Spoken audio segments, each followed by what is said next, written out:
I'm Ana Maria Perez de Tagle. Coming up, I'll have your pop quiz. But first, Channel 1 News starts right now.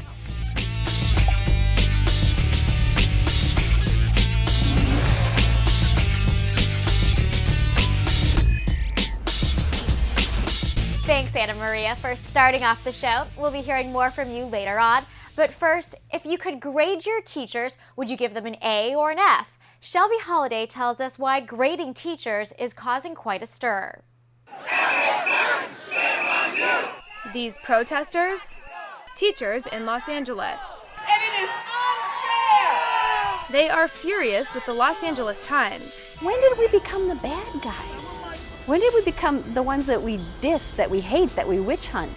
That's because the newspaper took school district data and ranked teachers from best to worst. Then they published the results and created a database for the public to search. Some say the rankings are a good idea because they hold teachers accountable. If we don't know whether the students are growing, we can't be sure whether the teacher is effective. At least 23 states have tools in place to implement what's known as the value-added approach. It was used in the firings of 241 teachers in the District of Columbia. But the approach to ranking teachers is controversial because it's based on student performance. It takes each student's standardized test scores and compares them from year to year. If a student's score goes up, the teacher's ranking goes up. But if the score goes down, the teacher's ranking goes down too. Teachers aren't the only ones who say this test-based evaluation is unfair. All the teens we talked to said the same thing. I mean, it's not really the teacher's fault if someone fails. It's more of the student's fault. There is a lot of students who just mess up on purpose because they don't take it seriously. Like a lot of freshmen, they think freshman year is like, ah, ha, ha, you know? So they don't do anything. And then I think there's very few students who actually take schools as seriously as it should be taken. While some say the value-added approach is too harsh, other types of evaluations have been criticized for being too easy. Here's how most teachers are evaluated right now. They stand at the front of the class and teach, and the principal sits back here and watches and then fills out a form. The results? One study found that 99% of teachers are rated good or great, even in schools where most students are failing. If you really want to have a meaningful evaluation with a teacher, part of what you need to look at is how much are their students learning each year. I think that's basically common sense. Secretary of Education Arne Duncan says Washington, D.C.'s revamped type of evaluation could become a national model. Here's how it breaks down. 50% is based on student test scores, 40% on classroom observation, 5% on the school's overall performance, and 5% on the teacher's contribution to the school community. At a time when so many teachers are being laid off, many say evaluations are necessary. You need to make sure that the teachers that you do keep are the best. We do know teachers matter. When underperforming students were assigned to an effective teacher 3 years in a row, 90% of them passed their standardized test. But when students had an ineffective teacher for 3 years, only 42% passed. But something you can't measure, opponents say, is how a teacher inspires a student to learn. Shelby Holiday, Channel 1 News. The LA Times says it published the rankings because the public has the right to this information. They say until now, parents and students had no objective look at the effectiveness of teachers.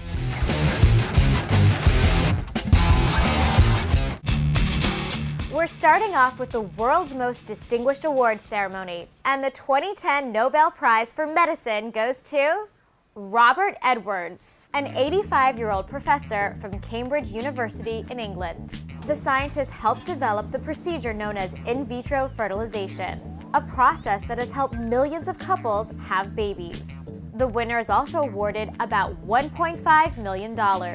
This announcement kicks off a week of prizes. Today, physics, tomorrow, chemistry, literature later this week, and economics next Monday. The Nobel Peace Prize will be announced later this week. It's been called one of the most prestigious prizes, with past winners considered the very symbols of peace like Mother Teresa and Nelson Mandela.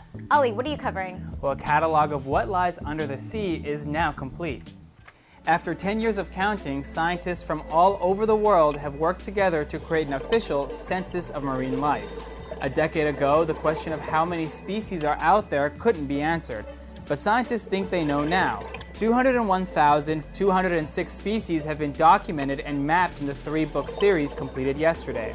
And what did scientists find out about all the critters and creatures that dwell below the ocean's surface? That life below is more closely connected than they thought. They found that the species of the oceans have most of their DNA in common. Fish had only about a 2% to 15% difference. One scientist said it gives a sense of how closely connected life is. The massive project cost $650 million to conduct and received help from more than 600 groups, including 5 high schools. And 15 million Verizon customers will soon be getting some cash back. The company says it will pay out as much as $90 million in refunds for incorrectly charging cell phone customers for data plans.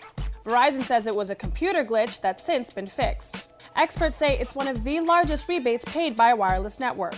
The announcement comes after the Federal Communications Commission got involved to investigate mystery fees after customers complained.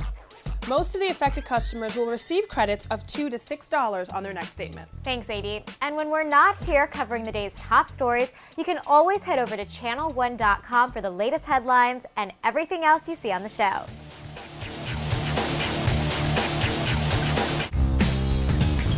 There's been a lot of heated debate about the building of Islamic mosques or houses of worship in the U.S.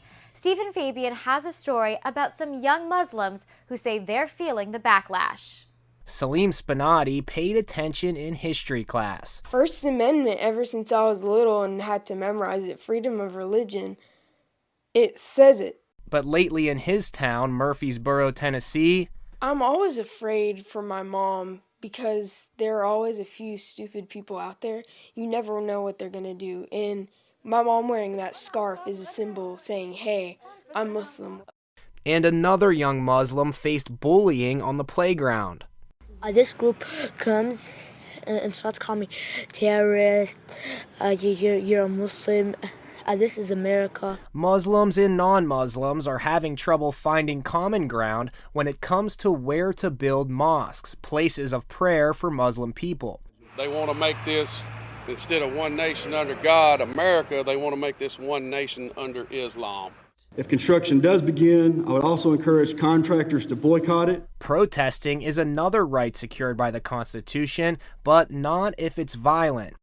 Protesters set fire to equipment on a planned mosque site in Salim's town, but this town doesn't stand alone. The red dots mark towns in the U.S. that also have mosque expansion hurdles to jump. One you may have heard of is in New York City near Ground Zero.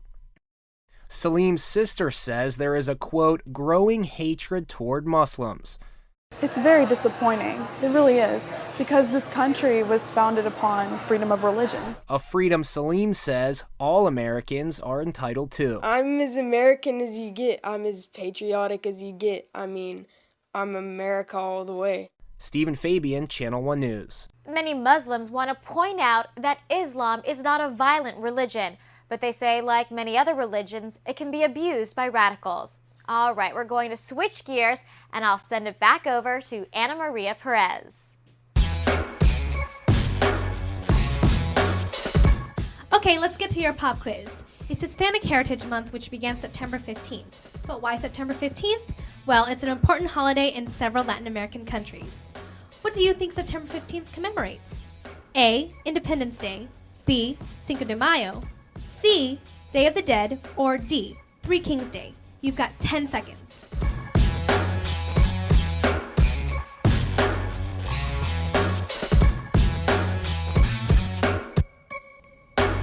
Okay, put your pencils down. The answer is A, Independence Day. Did you get it right? Well, if not, no worries. Channel 1 News will tell you more about it. September 15th marks independence for 5 Latin American countries: Costa Rica, Nicaragua, Honduras, El Salvador, and Guatemala. Mexico is just one day after, on September 16th. And this year, tens of thousands of Mexicans gathered in the streets to celebrate the country's 200 years of independence. Residents of Mexico City watched a huge parade, and among marchers were nearly 250 teens wearing cactus hats. Thanks for having me. Adios.